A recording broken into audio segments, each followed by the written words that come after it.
Captain Jake Morrison stared out the viewport of the Star Runner as Kepler Station grew larger against the black of space. The massive structure looked like a crystal flower blooming in the void, its countless arms stretching out to dock ships from 100 different worlds. In his 30 years of service, Jake had never seen anything quite like it. "First time seeing the big station, Captain?" Commander Lisa Park asked as she floated up beside him in the observation deck.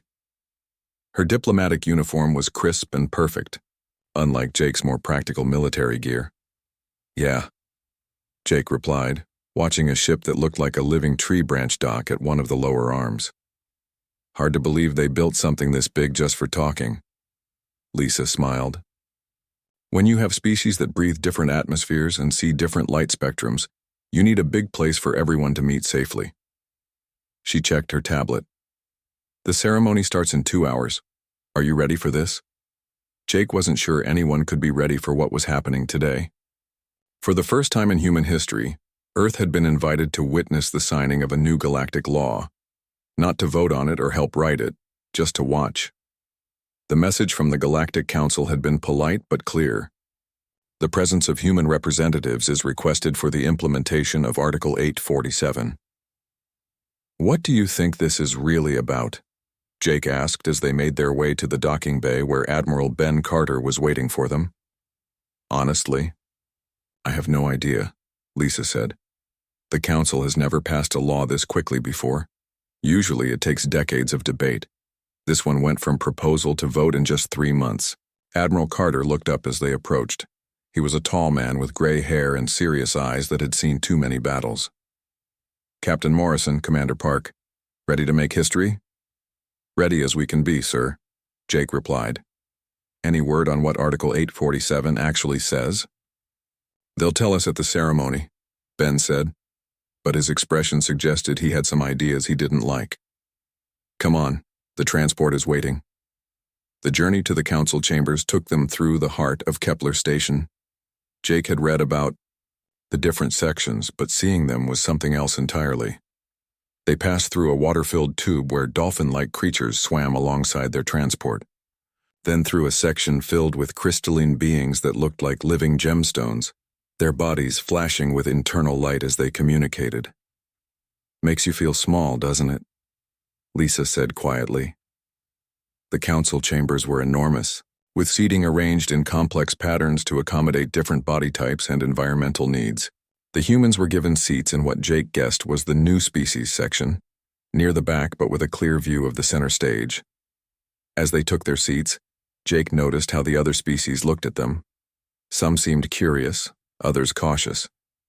A few appeared almost nervous. The ceremony began with traditional music from each of the founding species. The crystalline Vorthak produced sounds like singing crystal, while the energy-based Astral Dominion created harmonies that seemed to come from everywhere at once. The hive-minded Zalani collective moved in perfect synchronization, their thousands of individual bodies creating patterns that hurt to look at directly. Chancellor Vorthak, who appeared to be made of living diamond, stepped forward to address the assembly. When she spoke, her voice was translated into dozens of languages simultaneously. "Fellow beings of the galaxy," she began, "today we make history. For the first time in the Council's existence, we pass a law designed not to govern ourselves but to protect ourselves." Jake felt Lisa tense beside him. Admiral Carter leaned forward, his jaw tight. "Article 847 of the Galactic Code," Chancellor Vorthak continued, "hereby forbids any member species from engaging in direct military conflict or challenge against the human species of Earth, designated as a Category 7 unpredictable warfare entity." The chamber fell silent. Jake felt his blood run cold. A Category 7 classification was something he'd only heard about in theoretical discussions. It was reserved for species so dangerous that contact with them was considered a galactic threat. Furthermore, the Chancellor said, any species not bound by this Council's authority is strongly advised to observe this restriction for their own welfare. An alien that looked like a walking tree raised one of its branch arms. "Chancellor, perhaps our human guests would benefit from an explanation of our reasoning." Chancellor Vorthak's crystalline features turned toward the human section. "Indeed. Admiral Carter, Commander Park, Captain Morrison, please join us at the center. Jake's legs felt unsteady as they made their way down to the speaking platform. The weight of thousands of alien eyes on them was overwhelming. Humans, Chancellor Vorthak said. Your species has been observed by this council for over 200 years. We have studied your conflicts, your strategies, your methods of warfare. What we have learned concerns us greatly. A holographic display activated above them, showing scenes from human history. Jake recognized some of them. Battles from World War II, the Korean War, Vietnam, more recent conflicts. Other species fight according to rules, continued a speaker from the Astral Dominion, its voice like wind through metal. They use superior technology, greater numbers, better positions. Victory goes to whoever has the most advantages. But humans, added a Zelani representative, thousands of small voices speaking as one. Humans fight differently. They turn disadvantages into weapons. They use the environment, psychology, deception. They adapt faster than any species we have studied. Admiral Carter stepped forward. With respect, these are just military tactics. Every species develops them eventually. No, Chancellor Vorthak said firmly. Let me show you something. The hologram changed, showing a battle between two alien fleets. This is the Corvin Helix War, 70 years ago. It lasted 8 years, until the Helix forces studied human World War II tactics and implemented what you call guerrilla warfare. The Corvins surrendered within 6 months. Another scene appeared. The Siege of Altair Prime. 43 years of deadlock until one side began using human-style psychological operations. The siege ended in weeks.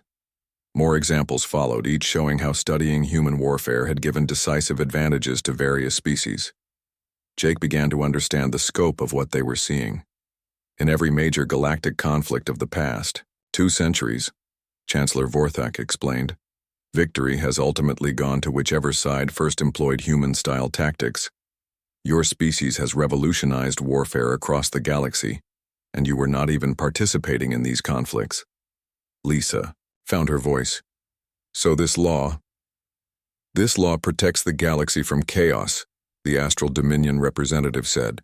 If humans themselves entered galactic conflicts, using the full scope of your capabilities against species who have only recently learned fragments of your methods, the results would be catastrophic, Chancellor Vorthak finished.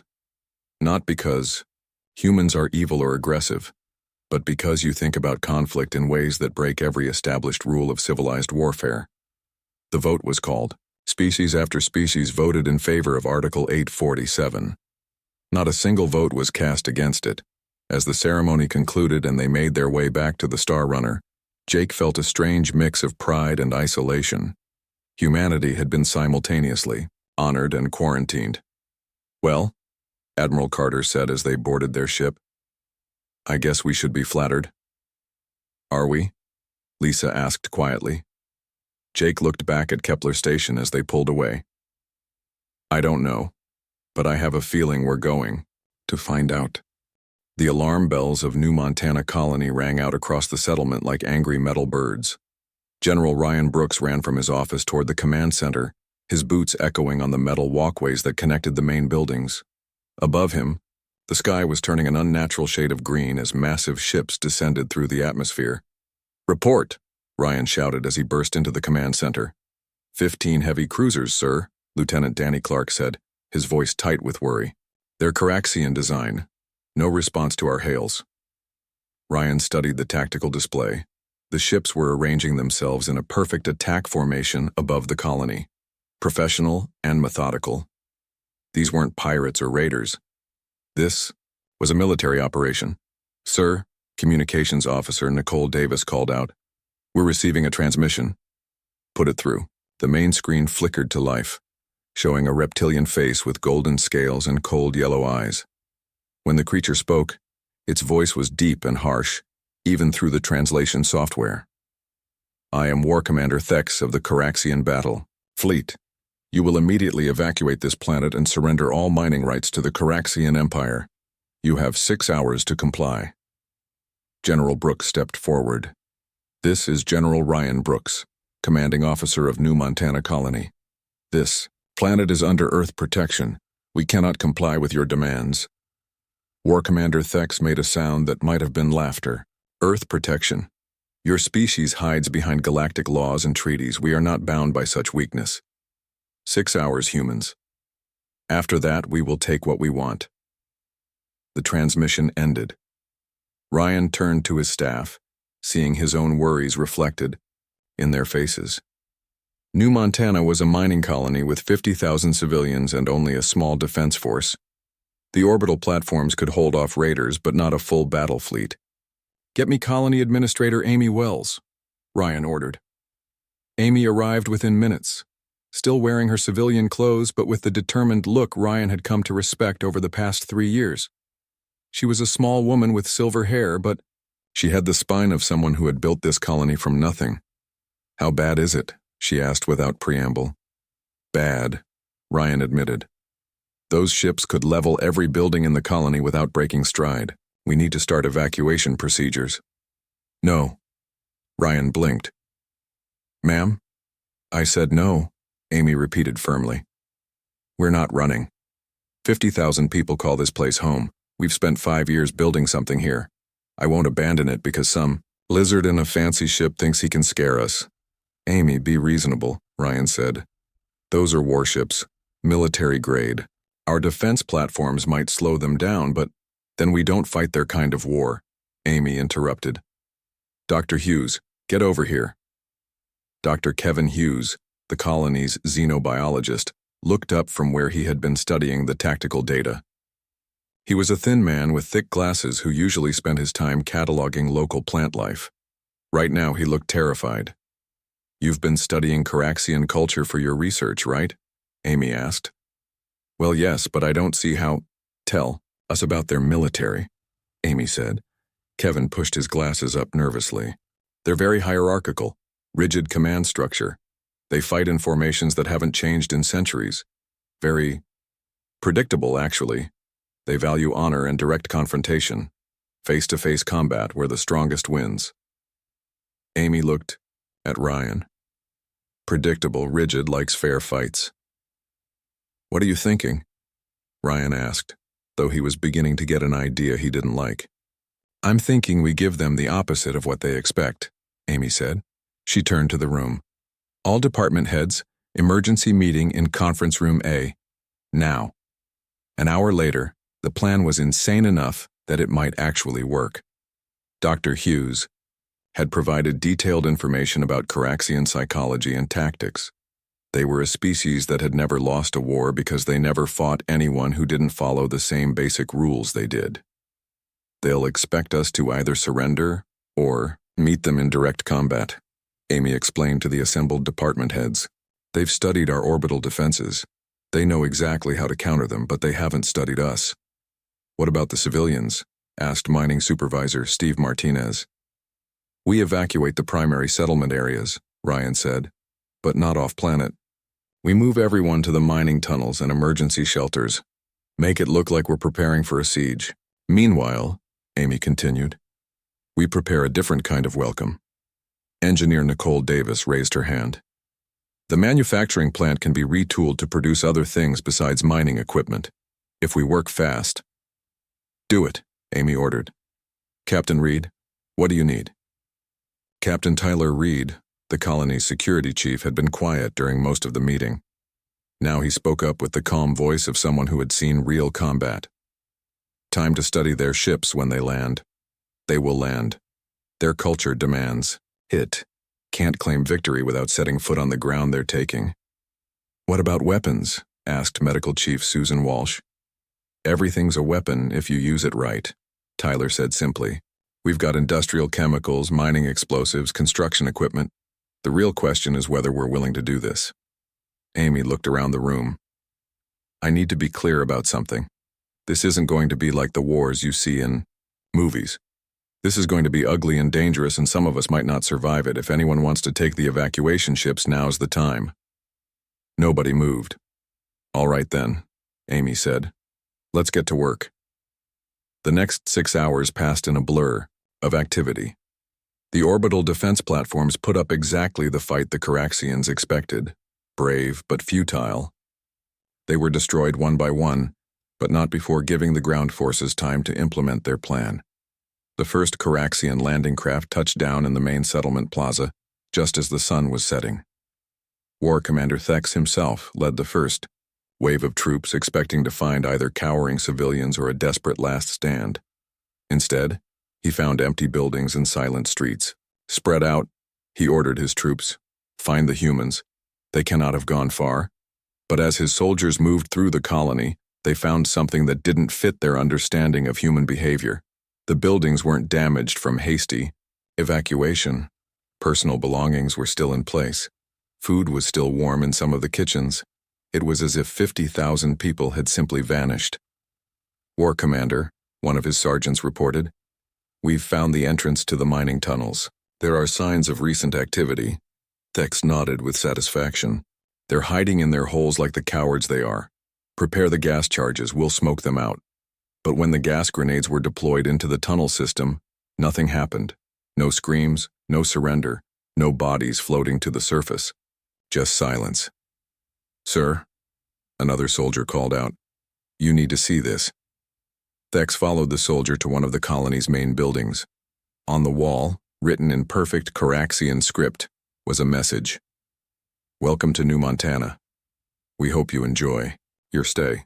The real fun starts tomorrow." The management War Commander Thex stared at the message, feeling something he hadn't experienced in decades of warfare: confusion. How did humans know how to write in Caraxian? And what did they mean by the real fun?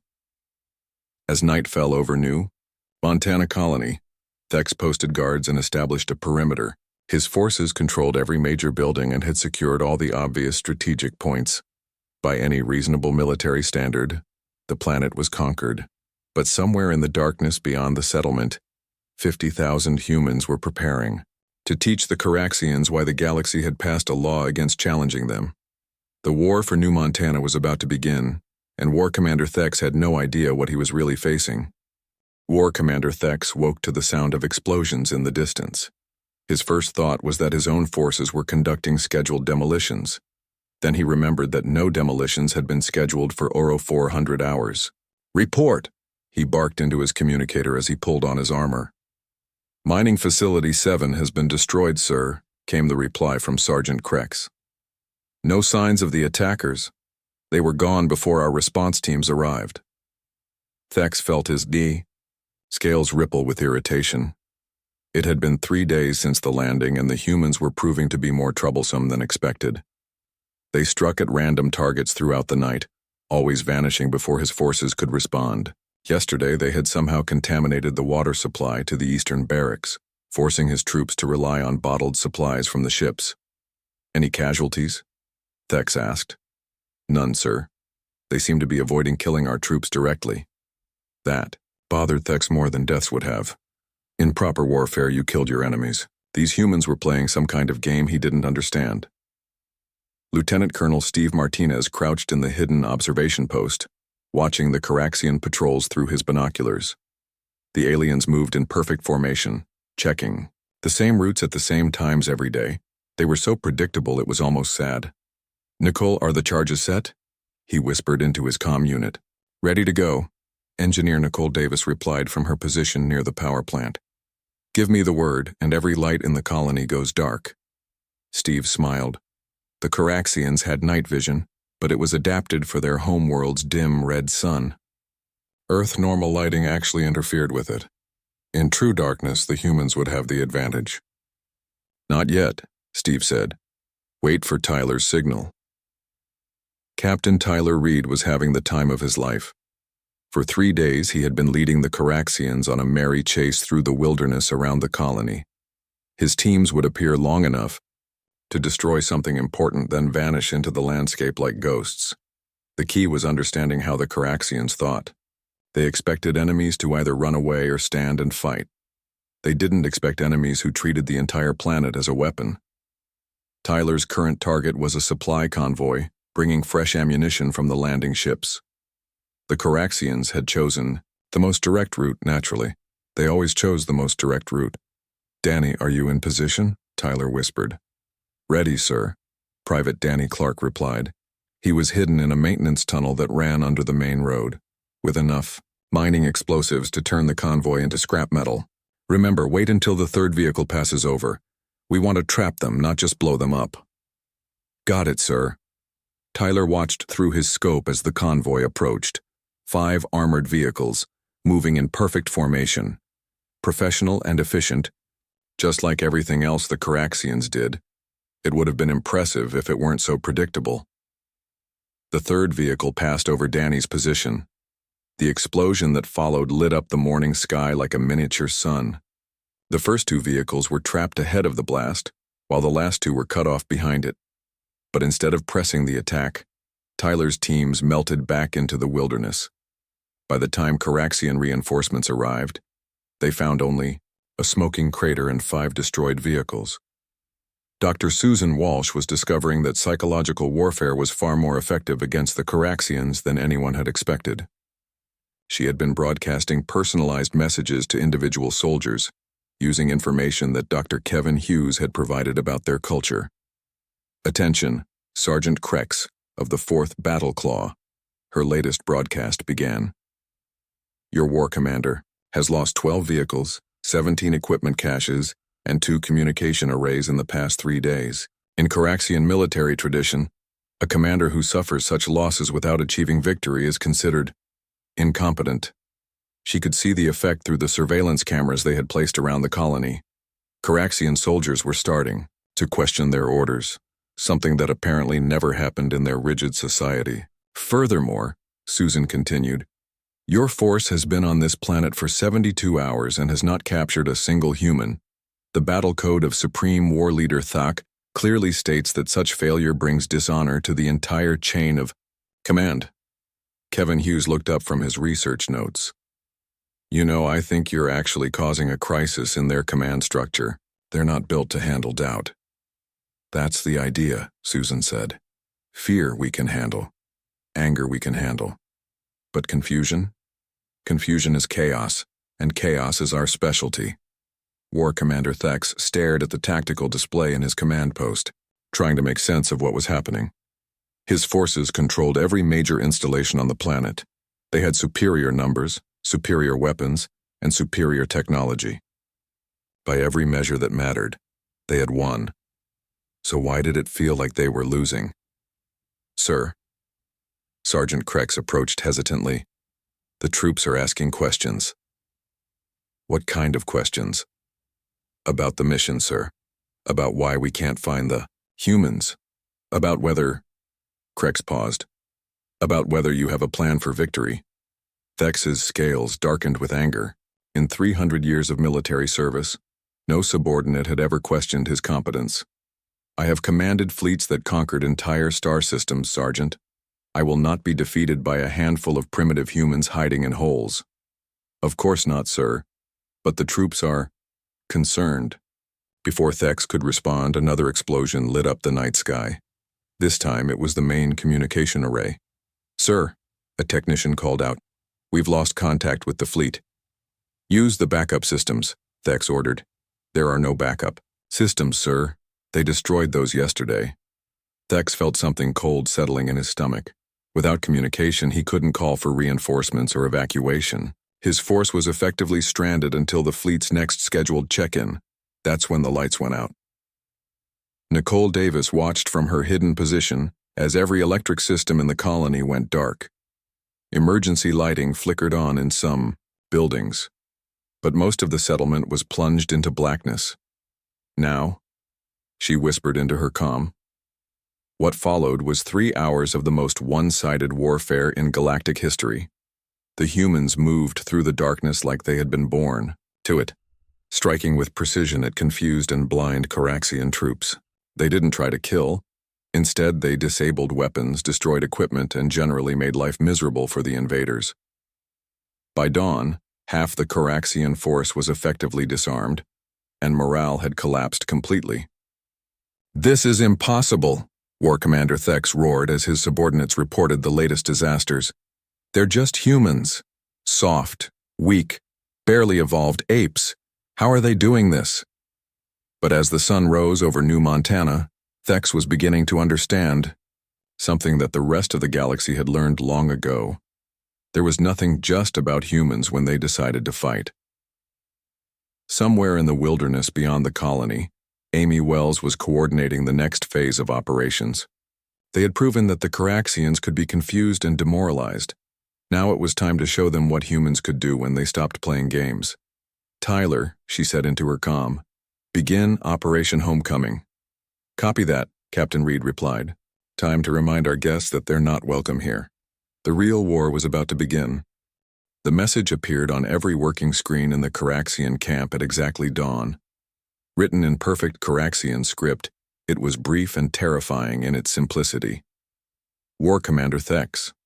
Today we stop playing games. Today we come home. The humans of New Montana. War Commander Thex read the message 3 times, trying to understand what it meant. For 2 weeks, the humans had been conducting what could barely be called warfare. They struck at supplies, destroyed equipment, and vanished like smoke. Annoying, yes. Humiliating, certainly. But hardly a real military threat. "Sir?" Sergeant Krex approached nervously. "What do you think they mean by stop playing games?" "It's psychological warfare," Thex said, though he wasn't entirely convinced. "They're trying to make us afraid of shadows." But as the morning progressed, Thex began to realize that something had changed. The random attacks stopped. The constant harassment ended. For the first time in 2 weeks, New Montana was completely quiet. It was the most frightening thing that had happened yet. Captain Tyler Reed crouched in the hidden bunker that had become the human command center. Around him, the faces of 50,000 colonists looked back with grim determination. They had spent 2 weeks learning to be ghosts. Now it was time to remember how to be human.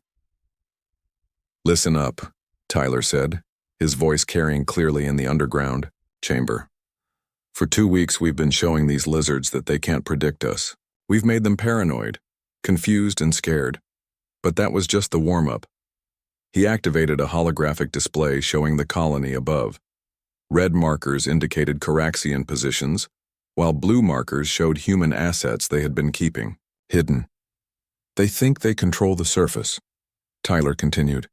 "They think they've won because they're standing in our buildings and flying our skies. They're wrong. This is our home, and it's time we reminded them what that means." "Private Danny." Clark raised his hand. "Sir, what about their air support?" "Those gunships have been keeping us pinned down." Tyler smiled. "Nicole, show them what you've been working on."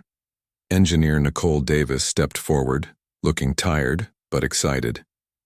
"Remember how we've been salvaging parts from their destroyed vehicles? Well, we've learned a few things about Caraxian technology." She held up a device that looked like a cross between a radio and a weapon. "Turns out their aircraft use a very specific frequency for navigation. Change that frequency, and their pilots suddenly can't tell up from down.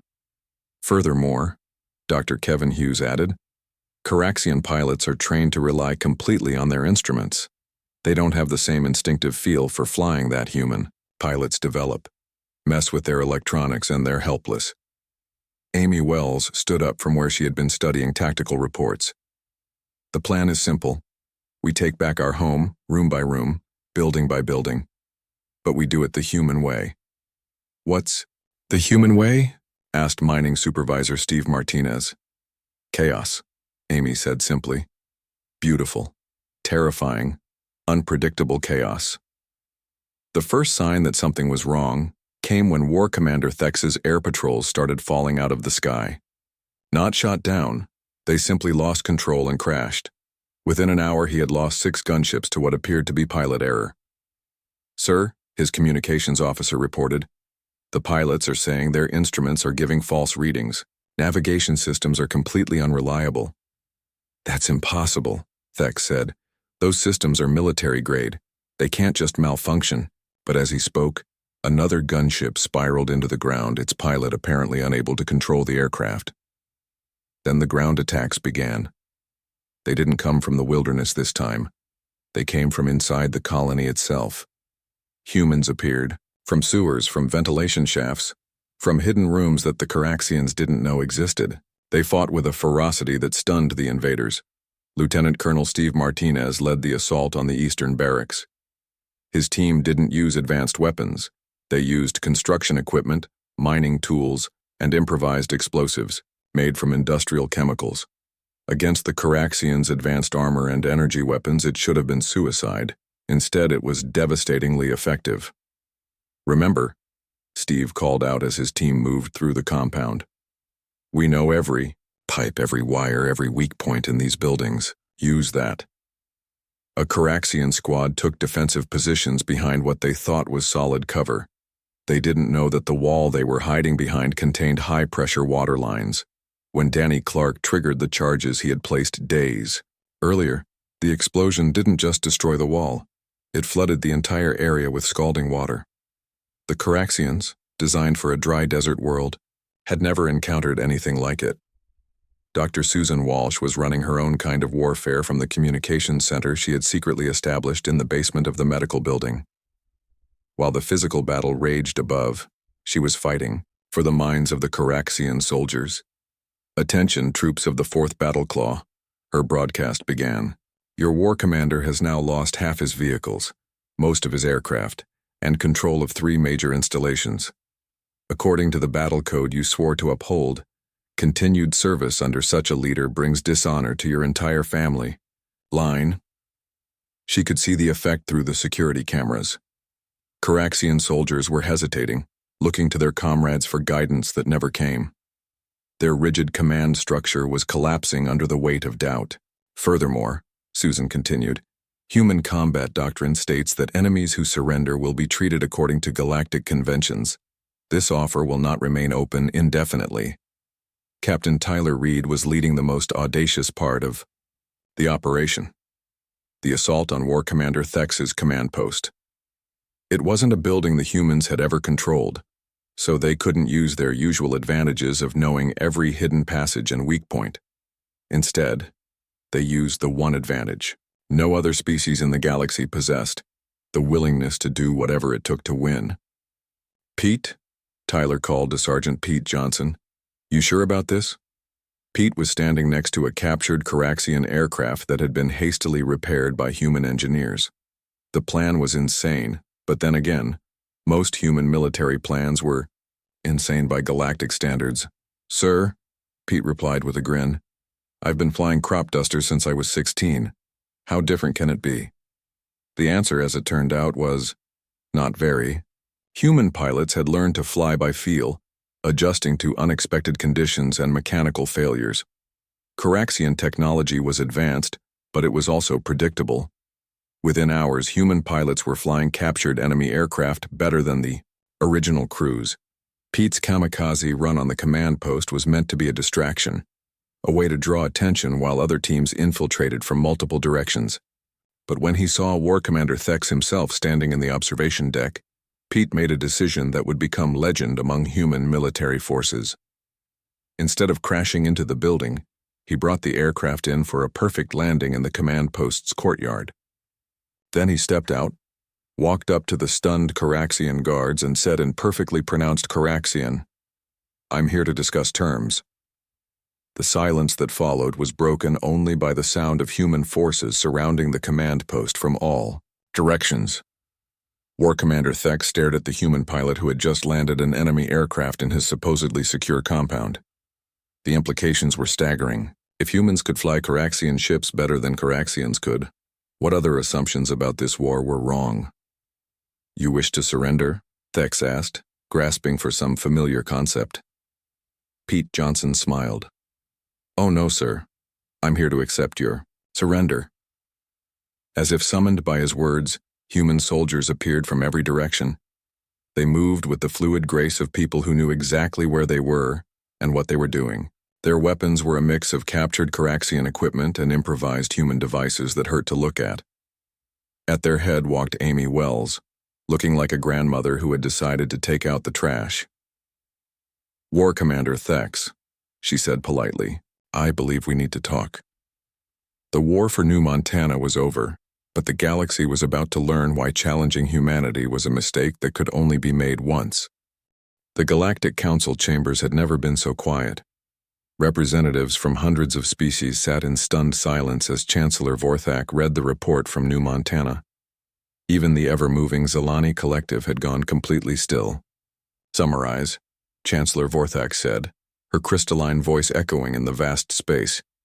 "A force of 15,000 Caraxian troops, equipped with advanced weaponry and air support, was defeated by 50,000 human civilians using mining equipment and industrial chemicals."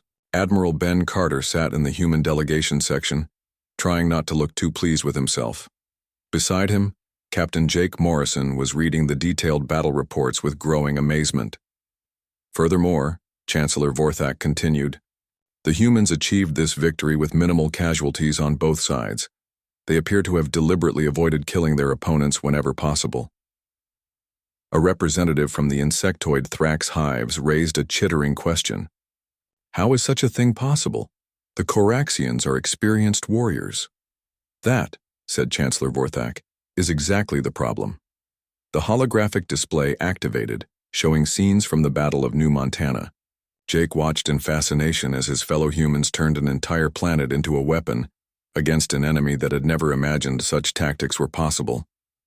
"The Coraxians fought according to established military doctrine," Chancellor Vorthak explained. "They secured strategic positions, established supply lines, and maintained superior firepower. By every conventional measure, they had achieved victory."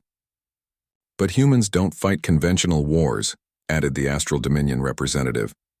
"They fight wars that shouldn't be possible to win." On the display, they watched Tyler Reed's teams turn the colony's infrastructure against its occupiers. Water lines became weapons. Communication systems became sources of disinformation. Even the architecture itself was used to create tactical advantages that no other species would have considered. The psychological warfare component was particularly effective, Chancellor Vorthak noted. Dr. Susan Walsh systematically undermined Coraxian morale by exploiting their cultural weaknesses. She turned their own honor code against them. Jake thought about Dr. Walsh, the quiet medical officer who had discovered she had a talent for breaking enemy minds without firing a shot. It was terrifying and impressive in equal measure. "And then there's this," Chancellor Vorthak said, highlighting footage of Pete Johnson's landing in the command post courtyard. "Sergeant Johnson learned to pilot a Caraxian aircraft in less than 4 hours and flew it better than pilots who had trained for years." The chamber erupted in confused chatter. Several species demanded to know how such a thing was possible. "Human pilots learn differently," Admiral Carter explained when called upon to speak. "We learn to adapt to changing conditions, to feel the aircraft respond, to compensate for damage and mechanical failure. Most species train their pilots to follow precise procedures with advanced automation." "Precise procedures," Chancellor Vorthak said, "which humans proceeded to ignore completely." The display showed human pilots performing maneuvers that violated basic principles of Caraxian flight training. They flew damaged aircraft that should have been unflyable. They used atmospheric conditions and terrain features in ways that no Caraxian would have considered. "But the most disturbing aspect," Chancellor Vorthak continued, "is what happened after the Caraxian surrender." Jake leaned forward. This part hadn't been in the initial reports. War Commander Thex expected to be executed or imprisoned according to Caraxian military tradition. Instead, the humans did something unprecedented. The display showed Amy Wells sitting across from War Commander Thex in what appeared to be a perfectly normal meeting room. Between them was a pot of coffee and a plate of cookies. "They offered him tea and cookies," Chancellor Vorthak said in a tone of complete bewilderment. "Then they spent 6 hours explaining exactly how they had defeated his forces, why each tactic had worked, and what he could have done differently." The chamber fell silent again. This was so far outside normal military behavior that most species couldn't process it. Administrator Wells called it educational debriefing. Chancellor Vorthak continued.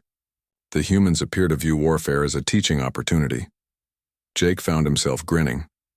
That sounded exactly like something Amy would do. She had been a teacher before becoming a colonial administrator, and apparently old habits died hard. The Caraxians were then given their ships back and allowed to leave, Chancellor Vorthak said. Their only requirement was to send a message to the galaxy warning other species about the dangers of challenging humans. Admiral Carter stood up. "If I may, Chancellor, that message has already had significant effects." "Indeed, Chancellor," Vorthak agreed. "War Commander Thex's broadcast has been received by every major military force in the galaxy. Would you like to see it?" The display changed to show War Commander Thex speaking directly to the camera. His scales were pale and his eyes held the look of someone who had seen something that changed his understanding of the universe. "To all, warriors of the galaxy," Thex began. "I, War Commander of the Caraxian 4th Battleclaw, bring you this warning. Never fight the humans on their terms. They do not follow the rules of civilized warfare. They turn every disadvantage into a weapon, every defeat into a lesson, every enemy into a teacher." He paused, his throat working as if the words were difficult to say. "I came to their world with superior forces, superior weapons, and superior training. I achieved tactical victory within hours of landing. But the humans fought a war I did not know existed. They fought with their minds, their environment, their very culture as weapons." Thex looked directly into the camera. "They defeated us not by being stronger, but by being more human than we understood was possible. If you must deal with humans, do so with respect and caution. If you must fight them—" He shuddered visibly. "Don't." The transmission ended, leaving the council chambers in contemplative silence. "Since that broadcast," Admiral Carter reported, 3 other aggressive species have canceled planned attacks on human settlements. The hegemony of Keth has specifically requested diplomatic relations rather than territorial expansion near human space." Chancellor Vorthak nodded slowly. "Which brings us to today's business. Amendment 847A to the Galactic Code." Jake perked up. "Another amendment already?" Whereas Article 847 was designed to prevent galactic chaos by prohibiting challenges to humanity, Chancellor Vorthak read, "Recent events have demonstrated that some species require additional motivation to comply." The amendment text appeared on the display. "Any species that initiates unprovoked hostilities against humanity thereby forfeits all protections under galactic law and may be subject to human-style countermeasures." JK blinked. "Human-style countermeasures?" "The galaxy has decided," Chancellor Vorthak explained, "that the threat of facing human military doctrine is a more effective deterrent than traditional diplomatic sanctions." The vote was even more unanimous than the original Article 847. Not a single species voted against it. As the ceremony concluded, Jake found himself walking through Kepler Station's corridors with Admiral Carter and a new addition to their delegation, Amy Wells, who had been invited as an expert consultant on human military psychology. "So," Jake said, "we went from being quarantined to being used as a threat." "It's an improvement," Amy said cheerfully. "At least now they're asking us to teach them instead of just avoiding us." "Speaking of which," Admiral Carter said, "Amy, tell them about your new project." Amy's eyes lit up. "The Human Defense Institute. We're setting up a training facility where alien military officers can learn about human tactical thinking. Not how to fight like humans. That's impossible for most species. But how to understand human methods well enough to avoid making the same mistakes the Caraxians did." "You're going to teach aliens how to fight humans?" Jake asked. "Oh no," Amy said with a smile that reminded Jake why he'd never wanted to get on her bad side. "We're going to teach them why fighting humans is a terrible idea. There's a difference." As they reached their ship, Jake looked back at Kepler Station. Humanity had gone from being unknown to being feared to being respected, all in the space of a few months. It was a strange feeling. "You know what the funny part is?" Amy said, following his gaze. "What's that?" "We never wanted to fight anyone in the first place. We just wanted to be left alone to build our colonies and raise our families. But when someone threatens that," she shrugged, "well, they learn why the galaxy passed a law against challenging us." Young Lieutenant Maria Gonzalez was waiting for them at the ship's airlock. She saluted smartly. "Admiral, ma'am, we've received our first-class roster for the Defense Institute. 47 different species have requested observers." "Excellent," Amy said. Time to teach the galaxy the most important lesson humanity has to offer. Which is? Jake asked. Amy smiled. Survival isn't about having the best weapons or the strongest armor. It's about being willing to use whatever you have in ways your enemy never imagined. As the Star Runner pulled away from Kepler Station, Jake reflected on how much had changed since their first visit. Humanity was no longer quarantined by galactic law. Instead, they had become the galaxy's teachers, showing other species the true cost of aggression.